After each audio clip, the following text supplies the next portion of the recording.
mwese turabasuhuje kandi tubifurije gukomeza kugubwa neza aho muherereye hose, aho muri hose mwese turabasuhuje. Cyumva kuri mikoro de Arsene Fox Maker, uko mubimenyereye ni amagambo y'ubwenge kuri uyu munsi, kuri iyi tariki, kuri iyi saha, kuri uyu munota. Nk'uko mubizi rero, twe ntitujya kubahereza ibintu byiza. Uyu munsi tubafitiye umugore utangaje avuze amagambo y'ubwenge akomeye cyane. Uyu yitwa Taylor. Uyu nguyu mu isi y'umuziki hari abahanzi benshi bagiye bavuka batandukanye, ariko haza kuvuka umwe udasanzwe. Sinavuga ko arusha abandi, ariko nyine ni umwe mu beza isi ifite kugeza amagingo aya. Uyu yitwa Taylor Swift, umukobwa waje guhindura amateka y'umuziki ku isi. Yavukiye muri Leta Zunze Ubumwe za Amerika ku itariki ya 13 Ukuboza mu mwaka w'igihumbi kimwe magana cyenda na 1989. Avukira mu mujyi wa West Reading muri Pennsylvania. Uyu nguyu se yitwa Scott Kingsley. Uyu nguyu yitwa Scott Kingsley Swift, naho nyina yitwa Andrea Gardner Swift. Uyu mukobwa rero yatangiye akiri muto cyane, yatangiye ubuzima bwe bw'umuziki akiri muto cyane, ubwo yari afite inzozi zo kuzaba umuririmbyi ukomeye, umuririmbyi kabuhariwe ukomeye cyane, ariko urugendo rwe rwari rworoshye habe namba, nubwo n'ubu rukomeje. Uyu rero nk'umwe mu beza isi ifite kugeza amagingo ya Taylor Swift, ntabwo ari umuririmbyi gusa, ngo ni umuntu wageze mu bihe bikomeye, gutsinda akanengwa ariko agakomeza kubyihanganira, agahabwa amaso inzozi ze. Rero uyu nguyu ntabwo yaba yaragiye avuze amagambo y'ubwenge akomeye cyane, kandi no mu budahamya nashidikanya akomeje kugenda abica bigacika. Uyu mugore yavuze amagambo y'ubwenge akomeye cyane, gusa amagambo yose yavuzwe n'uyu mugore munyemerere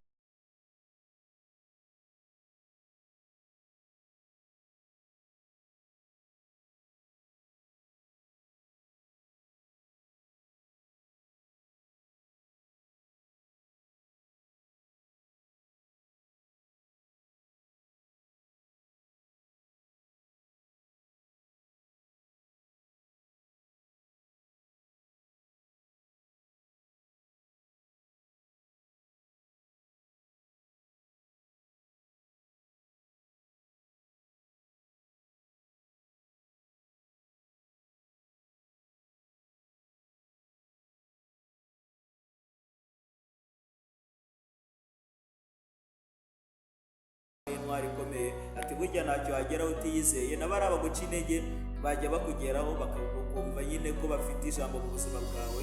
Uyu mugore kandi Taylor yanavuze ijambo ryiza, aravuga ngo iyo utsinzwe uba wize isomo rikomeye.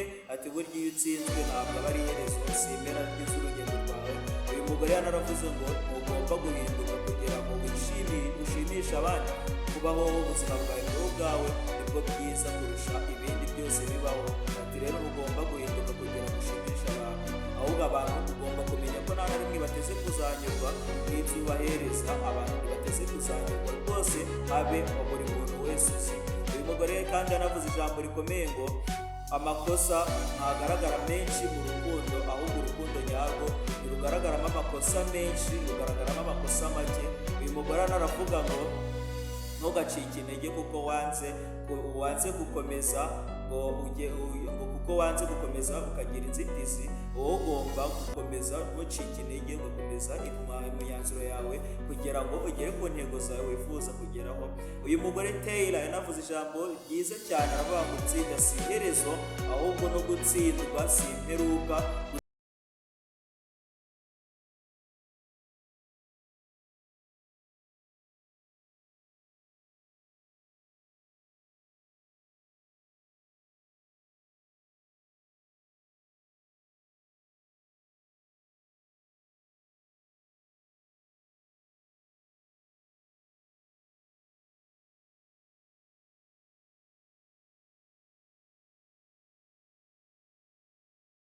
Ibyiza birebwa n'uwihanganye, ntucike intege kare, birumvikana neza ko uzagwa kare.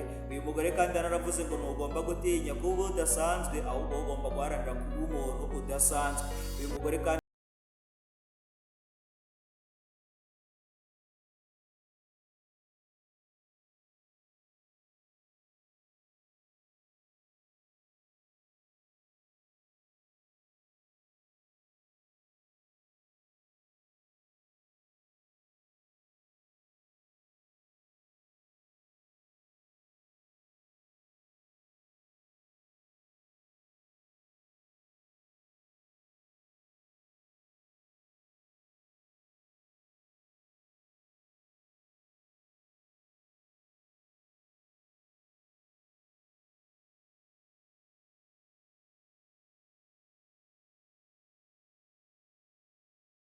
dusoreze kuri aya magambo. Aravuze ngo kuba wowe ni byo bintu byiza ushobora gukora mu buzima bikagenda neza, wowe ugomba kuba wowe nyawe.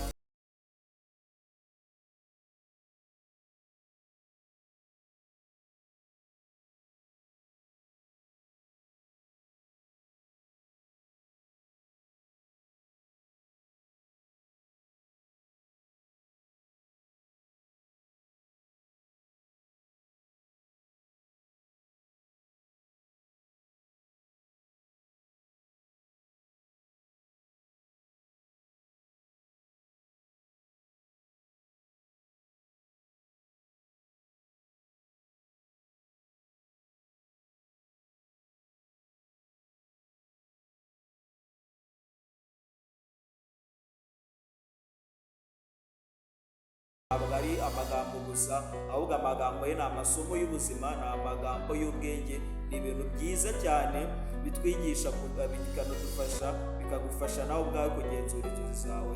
Ese wowe ni irihe jambo muri aya magambo 20 twakugejejeho yagushimishije? Ni irihe jambo